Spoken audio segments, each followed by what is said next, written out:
So the offseason is over with.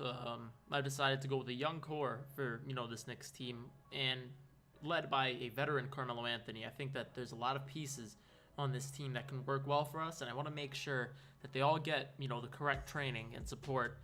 And I want to make sure they're not neglected by their front office, so they're not wasted talent. We'll start out with Willie Hernangomez. At 6'11", he plays an old school style of the center position. I mean, he's physical, he can grab boards, he's a tough guy. He knows how to, use his body to create angles and space inside, get an open, under the rim basket. And, overall, he's smart. He plays with a lot of IQ, and he plays with a lot of effort and a lot of heart. However, he does have his athletic shortcomings.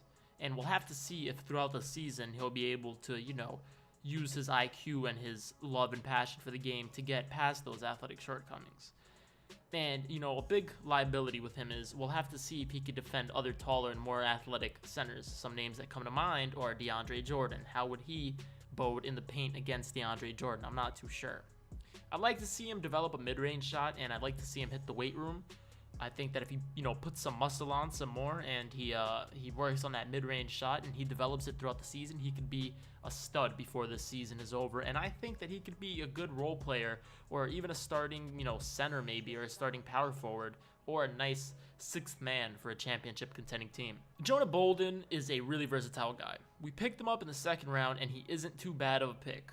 He has a good size and length for a 4, and his wingspan is enormous. And like Willie Hernangomez, he's got a high basketball IQ, and he could space the floor well for a 4, which is nice because we need somebody coming off the bench other than Porzingis.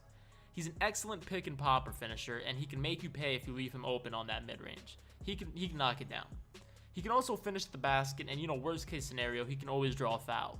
He's got good rebounding ability like Hernangomez, but also like Hernangomez, I'd like to see him hit the weight room because I don't know if the fluidity of his game could compensate for the things he can't do athletically. And although he shot over 40% from three-point land last college season, which isn't bad for a stretch, his free throw shooting last year can go under till around 60%, which is not good for somebody who, needs to attack the basket and kind of draw those fouls. He's a good player, but against the right defender, I don't know if he can really, hold his own. We also picked up Dwayne Bacon, a 2, late in the second round. He can play the 2 or the 3, and he can be dangerous against shorter defenders at the 2. He can also make his own shot against other defenders. He can finish well through contact. Like Jonah Bolden, he can draw fouls. And, unlike some of the other people that I've been talking about, he's a real athlete. He can fill in the lane nicely as a 2 guard. He's light on his feet, and he's got hops. He can make smaller defenders pay inside. He's nice with the mismatches. Next up, we got Kristaps Porzingis. He's a power forward, man. He reminds me of Dirk Nowitzki. I know that's a common comparison for him. He's a stretch forward, comes in at 7'1", and he's a great scoring option. And with Lonzo Ball backing him up at the 1 guard, the pick and roll with those two would be unstoppable. The pick and fade, pick and pops with him all day. It's undefendable because you never know which way he's going to go off of that screen. Porzingis' problem is that he's not eating enough of that New York City pizza. He needs to get some calories, some burgers into him. He's a great defensive player, but more athletic finishers, like I said earlier, DeAndre Jordan, people like that, they can have their way with him inside, and he won't be able to do anything.